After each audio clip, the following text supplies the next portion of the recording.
לכולם, אני עקיבא נחימובסקי, דביר זינגר, טל יצחקי, אבישי נעים, מיכאל ליגונו. אז אנחנו פה נדבר היום על ההדרכה של רחיצה בטוחה ונכונה של תינוקות, ובעצם נדריך אתכם איך לעשות את זה בצורה מעשית ובצורה תיאורטית.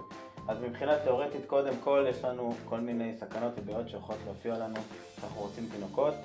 זה מצב טיפה יותר חשוף בשבילם, אז יש לנו כמה סכנות. אז קודם כל יש לנו סכנה של טביעה, כמובן, במים, ותינוקות לא כל כך שולטים על התנועות שלהם וכו'. יש לנו סכנה של כוויות לתינוקות מהטמפרטורה של המים, העור שלהם הרבה יותר רגיש. יש לנו סכנה של היפותרמיה, שבעצם כשאנחנו מוציאים את התינוק מהמים, הוא יכול לאבד את חום הגוף. וסכנה של נפילות, שזה בעצם יותר חלקים, הם רטובים ויכולים להחליט לנו וחס וחלילה ליפול. וגם האמבטיה צריכה להיות. נכון, אז גם האמבטיה, גם הבחינה הזאת חייבת להיות על מקום יציב, אפילו על הרצפה, ולשבת איתם, זה בסדר גמור. אז כדי להתגבר על כל הדברים האלה, קודם כל חשוב לבוא מוכנים, גם מבחינה מנטלית, גם מבחינה מעשית. מבחינה מנטלית זה לבוא מרוכזים למשימה, להבין שאנחנו עכשיו מתמקדים בזה, בלי הסחות דעת, בלי לדבר בטלפון תוך כדי משהו אחר. לא, עכשיו אנחנו רוצים את התינוק וזהו. מהבחינה השנייה, אנחנו רוצים לבוא עם כל הציוד שלנו כדי לא לצאת כל שנייה מהחדר ולהסתבך עם זה, כי אסור כמובן לצאת מהחדר עם תינוק ולהשאיר אותו לבד. אז מהבחינה הזאת אנחנו צריכים את הגיגית, אנחנו צריכים מגבות, אנחנו צריכים בגדים להחלפה, אנחנו צריכים מגבונים, שמפוים, כל מה שצריך להביא איתנו, אז צריך להביא. מבחינת המילוי של האמבטיה, אנחנו ממלאים את האמבטיה לא עד סוף הגובה, אלא בכמה סנטימטרים בודדים, כי שוב, זה מבחינת סכנת הטביעה, אנחנו מורידים את הסיכוי בהרבה שהם יטבעו, וגם עדיין אחרי שמילינו את זה רק בסנטימטרים בודדים, אסור לנו עדיין לצאת מהחדר, כי עדיין הם יכולים לטבוע בגובה הזה של המים. עוד משהו ששכחתי להזכיר בהתחלה, זה מצבים שאנחנו לא אוכלים את התינוק.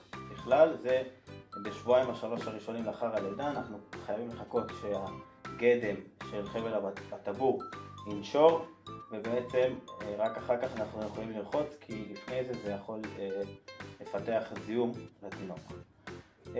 עוד דגש חשוב באופן כללי לגבי רחיצה, זה בעצם שלא צריך לרחוץ את התינוק כל יום, אלא מספיק פעמיים שלוש בשבוע, וחשוב בעיקר זה לנקות את האזור של ההחתלה במגבונים ודברים כאלה, ואז זה ממש מספיק. אפילו יש סכנה בזה שאם נרחוץ את התינוק כל יום, יכול להתפתח בעצם יובש בעור של התינוק, וזה לא נעים. אז לגבי הטמפרטורה של המים, שזה בעצם מגן עלינו מכוויות, אנחנו רוצים קודם כל לשים לב שהטמפרטורה לא עוברת את ה-50 מעלות, מודדים את הטמפרטורה או בעזרת המרפק שלנו או בעזרת מתחום, אנחנו נראה את זה בצורה מעשית עוד מעט. ובצורה פרקטית זה עוזר לנו לשלוט על טמפרטורת המים. אנחנו קודם כל פותחים את ברז המים הקרים, אחרי זה מוסיפים את ברז המים החמים, ורק בסוף עוד פעם סוגרים את ברז המים הקרים כדי שנוכל לשלוט כמה שיותר על כמות המים החמים שנכנסת לנו לאמבטיה. מבחינת היפותרמיה אנחנו רוצים שתי דברים. בזמן הרחיצה התינוק לא מלא במים, כי המים אנחנו אמרנו שהם מאוד רדודים, אז אנחנו רוצים כל פעם לשפוך לו על הגוף מים ולשים לב כמובן מתחת לקו הראש, כדי חס וחלילה לא ייכנס מים לפה. וגם להצטייד במגבות, יש לנו מגבות אפילו מיוחדות לתינוקות עם ברדס, שבעצם גם מכסות לו את הראש ומונעות מים להתאדות לו מהראש, ובעצם מורידות לו את טמפרטורת חום הגוף. ומבחינה תיאורטית, עכשיו נעבור להדרכה המעשית. אוקיי, אז שוב פעם, אנחנו מוודאים שהכל מוכן. כל הדברים שאנחנו צריכים נמצאים לידינו. האמבטיה נמצאת במקום בטיחותי. עכשיו נעבור לחלק המעשי. נבדוק באמצעות מדחום או מרפק, כרגע אין לנו מדחום, נשתמש במרפק, את טמפרטורת המים. נוודא שהמים חמימים, אבל לא חמים מדי כדי למנוע טביעה, ומצד שני לא קרים מדי כדי למנוע היפותרמיה. אז אחרי שווידאנו שהכל כאן והכל מוכן, צריך לוודא שכל הדברים שאנחנו רוצים נמצאים לידינו. במידה ושכחנו משהו, אפשר ללכת יחד עם התינוק להביא את זה. אפשר לבקש מאדם נוסף להביא לנו את הדברים, ואפשר לוותר על זה, אם זה לא משהו שהוא באמת נצרך לנו עכשיו. בשום פנים ואופן, אני חוזר שנית, לא להשאיר את התינוק אפילו שנייה אחת לבד, בסכנות טביעה ונפילה. אוקיי, באופן כללי, לפני שנתחיל, מבחינת זמן הרחצה, מומלץ בחודשים הראשונים, דווקא בשעות הבוקר, כשהתינוק ערני והבית נעים ושקט, וזה זמן מצוין שלכם ושל התינוק. בהמשך, ההמלצה היא דווקא בשעות הערב, כי התינוק רגוע וזה ירגיע אותו לקראת השינה. זמן הרחצה בהתחלה הוא יחסית קצר, אבל אם התינוק נהנה, אנחנו ניתן לו ליהנות ולא נדחק ולהוציא אותו. במידה והוא לא נהנה, אין צורך להשאיר אותו. היתרונות בלהשאיר את התינוק זה להתרגל למים, וזה זמן משחק מצוין.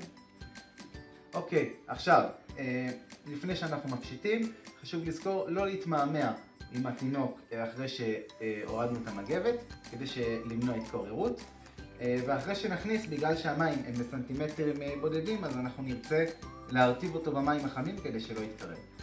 טוב, לגבי ההדרכה המעשית למילוי מים באמבטיה, אמרנו שאנחנו קודם כל ממלאים את המים הקרים, מוסיפים מים חמים ובסוף סוגרים את המים הקרים כדי לשלוט בטמפרטורת המים. אז אני אדגים את זה. אז קודם כל אני מתחיל ממים קרים, נותן להם קצת להצטבר, להתמלא, ואז אני מחליף לחמים, נותן לטמפרטורת המים להגיע לטמפרטורה רצויה, כמו שאמרנו, בודקים עם המרפק או עם התחום אם יש לנו, ובסוף חוזר למים קרים, ורק אז סוגר את הברז. כל זה שוב בשביל שלא נגיע למים חמים מדי ויהיה לנו קביעות. אוקיי, אז אנחנו נפשיט ולאחר מכן נתמוך בראש, מצוין, ובשאר הגוף עם היד השנייה. מעולה, נשאיר את המגבת קרוב אלינו ונכניס בתחילה את הרגליים ואחר כך את שאר הגוף. אנחנו לא עוזבים את התינוק ותומכים בו לאורך הדרך. מצוין, עכשיו נרטיב את שאר הגוף שלו כדי למנוע התקררות. מבחינת חפיפה של השיער, אם נרצה לחפוף את השיער, שזה ההמלצה שלנו כמו שאמרנו, היא 2-3 בשבוע, היא לא שלנו, היא המלצה כללית. נגן על העיניים באמצעות כף היד שלנו בצורה כזאת, תוך כדי שאתה עדיין תומך בראש, מעולה, ואז אפשר לחפוף את הקרקפת בצורה עדינה, גם באזור שמעל המרפס. מצוין. במידה ונכנס צבון לעין למרות שהגענו או ששכחנו להגן, נרצה לנקות באמצעות מקליט לך את העיניים, ונוכל להמשיך ברחצה במידה וזה לא משהו חמור. זה זמן מצוין של התינוק לשחק, כמו שאמרנו. בהתחלה אין צורך בצעצועים, הוא ייהנה להתיז מים, וזה יהיה לו זמן מצוין שלו עם עצמו. בהמשך נוסיף צעצועים ונהפוך את זה לזמן משחק מהנה. מעולה. עכשיו נתכונן להוצאה של התינוק מהמים. כמו שאמרנו, תומכים בראש ובגוף ונוציא אותו אל המגבת. ניתן מראש, אם יש איתנו בן אדם שיחכה עם המגבת, ואם לא, אז תוך כדי תמיכה בתינוק, נעטוב במגבת. מצוין, לא לעזוב את התינוק ולכסות את כל גופו בדגש על הראש, שזה אמרנו, בשביל זה המגבת המיוחדת הזאת, שהיא מאפשרת שמירה על החום גוף גם של הראש. עד כאן ההדרכה שלנו.